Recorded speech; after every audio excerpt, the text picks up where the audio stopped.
How to deal with social anxiety in college, part 1. Okay, starting college is a very stressful thing, and now it's already the end of the first half term for most people. So I wanted to make this video, and hopefully if you have been suffering with anxiety at college, hopefully this will make it a bit easier, maybe give you a few ideas on what to do. Okay, so here we go.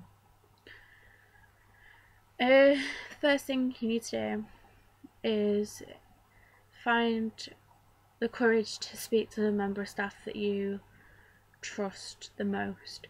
So this might be your personal tutor, or it could be a mentor if your college has a mentoring scheme.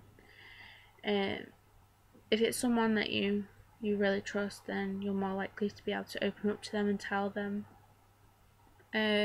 So for example, in my college we have a mentoring system, so like you can tell them what's been going on, and then they can like pass the message on to your teachers if you're to let you know if you're struggling, and so then like just to make them aware, and then everyone knows, but it's not going to be out there and all the other students know, and only our subject teachers will know as well.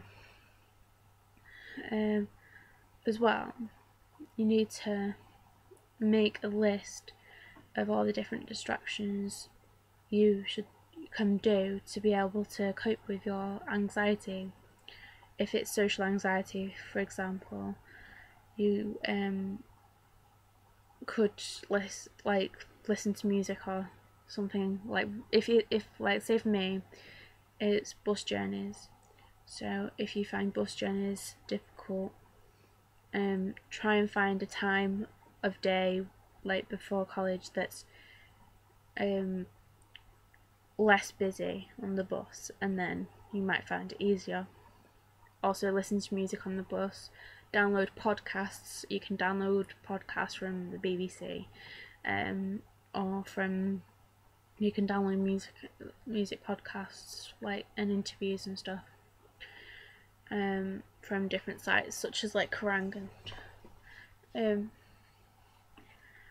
another thing is like reading books on the bus as well, or like we have metro on our buses, and it's on the trams and trains and stuff, so it's accessible, and there's usually a lot of them, especially early in the morning on the bus.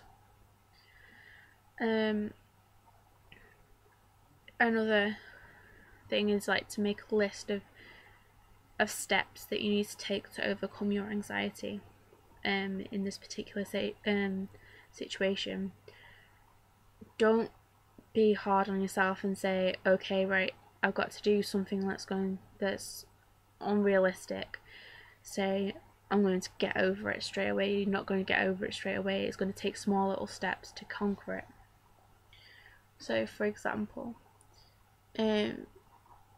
if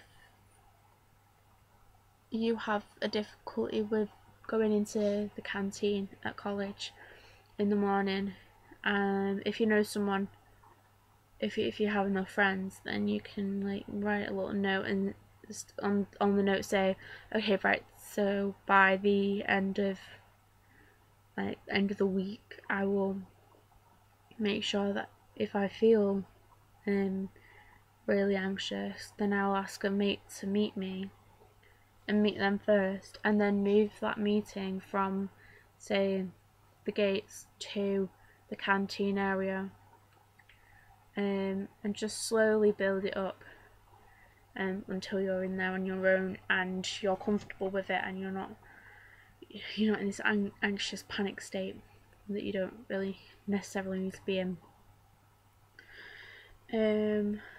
There's always going to be days where your friends aren't available, so you need to plan for that as well.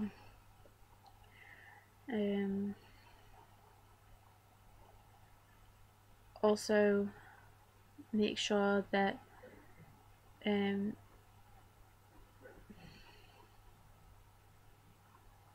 Also, make sure that you're prepared before you go into college, before you set out the next day to go to college, and that you know what to do if you're in a bad situation. You know you.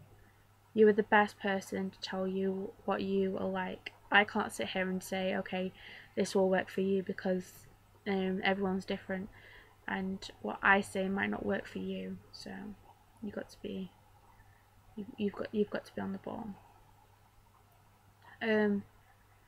So yeah, hopefully you haven't got bored of listening to me. So that's how to deal with social anxiety, part 1 over with. To conclude this, step 1, tell a mentor or a tutor how you are feeling. Step 2, write down all the distraction techniques that you have. And step 3 is to make little steps that can be timed to overcome your anxiety. Okay, bye guys.